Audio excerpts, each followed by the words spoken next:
Yo, what's going on, guys? It is GZTV back with another video, and today we're going to be talking about Act 2 of Kanye West's Jeen-yuhs documentary. A lot of stuff happened in this episode. You have the whole rollout of the college dropout. I'm going to kind of go over some of the stuff that I liked that was in the documentary, give you my thoughts. I think it's a really inspirational documentary. Most of you guys have probably seen my part 1 review of this. I did a live reaction. Kind of talked about it a little afterwards. I have the hiccups, so don't mind me. Kanye and Jay-Z rapping together for the first time was showcased here with the bounce off of Blueprints. This is when Kanye West in 2002 started to get taken seriously as a rapper from Rockefeller. The car crash, they could have covered it a little more, but I think having the surgery being filmed was a good touch on things. I guess that was something that was almost necessary. Kanye talking weird. He's used to talking weird. He used to wear a retainer and all that stuff, and then that's just made it worse. Again, it's one of the biggest moments of his early career, getting in a car crash and like a big momentum change in his career, and him being almost like more determined than ever to make really good music. The car crash kind of like motivated him to do so. So I think maybe they could have added a little more onto it, but yeah. They had a lot of studio sessions, including slow jams. Jamie Foxx was in the studio for slow jams and Gold Digger. Obviously, those are the two songs early in Kanye's career that Jamie Foxx worked on. Slow Jams is a great song, and I think it's really cool to see Kanye West's creative process in the studio. Seeing Kanye West's studio sessions from classic albums from this college trilogy is absolutely incredible and so cool to see. You had the Breathe Out sesh. They had Ludacris and Pharrell in the studio. That was awesome. Um, they mentioned like Beanie Siegel being a part of Rockefeller. A bunch of random things. Obviously, they all connect to Kanye, of course, but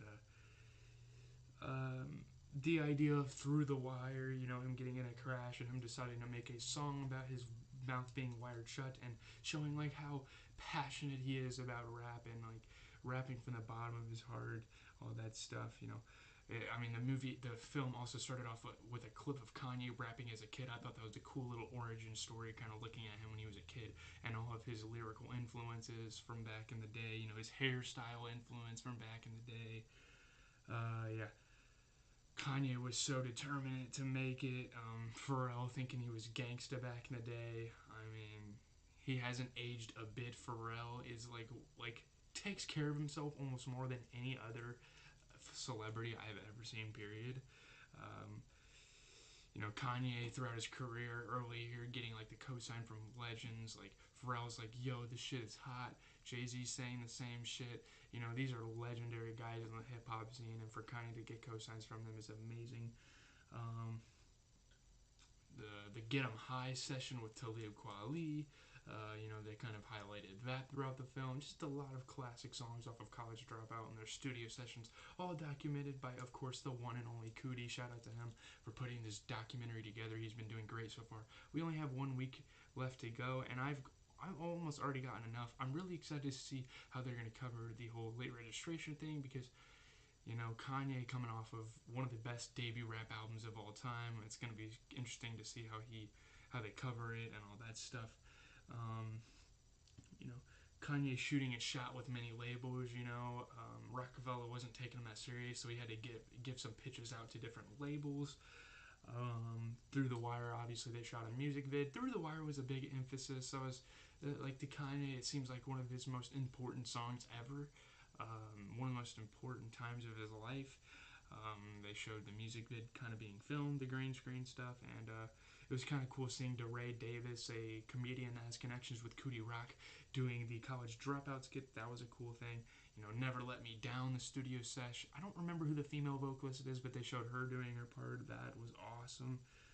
Um, Jay Ivy sounds like an Outcast member. Obviously, Jay Ivy being the poet that was on that record, he does sound like he's from Outcast.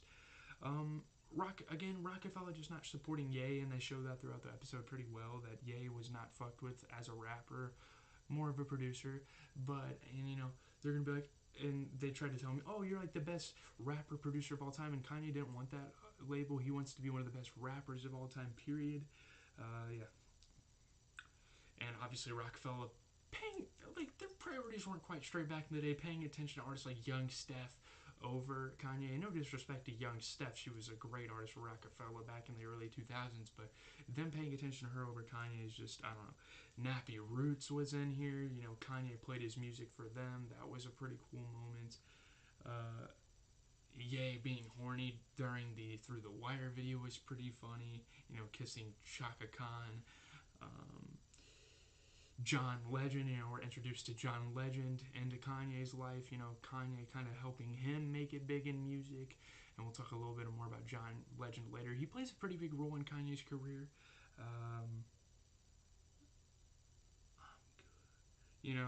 They showed the studio session for John Legend songs like I'm Good and it was for the Freshman Adjustments. I think it's I'm Good and Get By.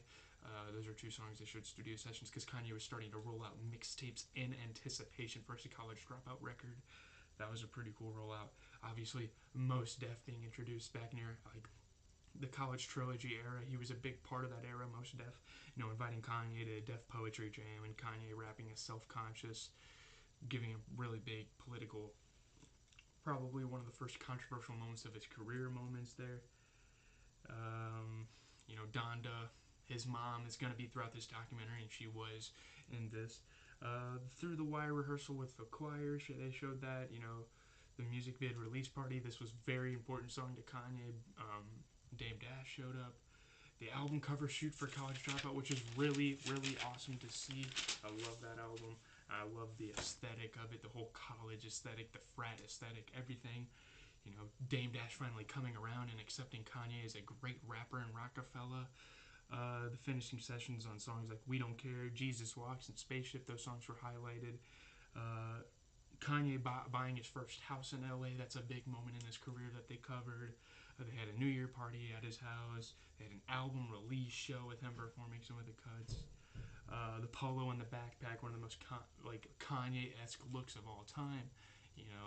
Great look, a great fashion statement, I guess you will. Showing off the bear costume from the College Dropout album cover. The rest is history. He gets a #2 debut album on the Billboard 100. Ridiculous.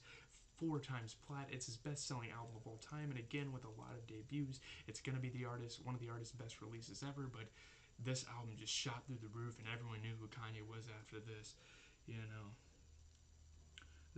The start of the making of John Legend's Get Lifted album was shown throughout this film. The Jesus Walks music video shoot. They had this guy that Cootie knows do the Beat Jesus, which was funny. He got 10 Grammy nominations on his debut album. Absolutely iconic Kanye stuff. Obviously Jamie Foxx again being in here. Gold Digger studio session. People like Puff Daddy aka Diddy, started to reach out to Kanye because of how big of his music was starting to become, and they showcased the first Grammys of Kanye's career that he attended. His Grammy speech, I Guess We'll Never Know, they asked me, what would you do if you lost? I Guess We'll Never Know, one of the most iconic Grammy speeches in the history of Grammy speeches. I mean, it was ridiculous. It was amazing. Left goosebumps. Left chills. It was absolutely a phenomenal speech, and to relive that at that current time, I think it's really cool. It's a pretty nostalgic documentary too, kind of going through his everyday life and stuff he experiences that only people from the early 2000s would experience. I think it was really awesome. I think this film is absolutely well executed, one of the most well executed rapper documentaries I've ever seen, and the fact that it's all raw footage just makes it so authentic, so raw, so real, so awesome. Nothing scripted. It's all Kanye's real life. It's natural. It's natural because it's the real thing. It's Kanye actually going through these things. Kanye actually talking to people he knows without having any dialogue on a script. I think it's just absolutely incredible, and I can't wait for Act 3. You guys should definitely watch this. Watch the first 2 episodes. It's about 3 hours of content, but watch an episode at a time. Kind of live off of it for a day or two and watch the next one. That's my advice. Leave a like, comment, subscribe. It's always been Cheesy TV. Donda 2. Now, I don't know if Donda 2 is going to come out anytime soon, fully for the stem player, because as of now, they still only have 4 songs, which the 4 songs are really big songs on the record, but they don't have the full album, so I'm not going to listen to this record until the full album comes out. But new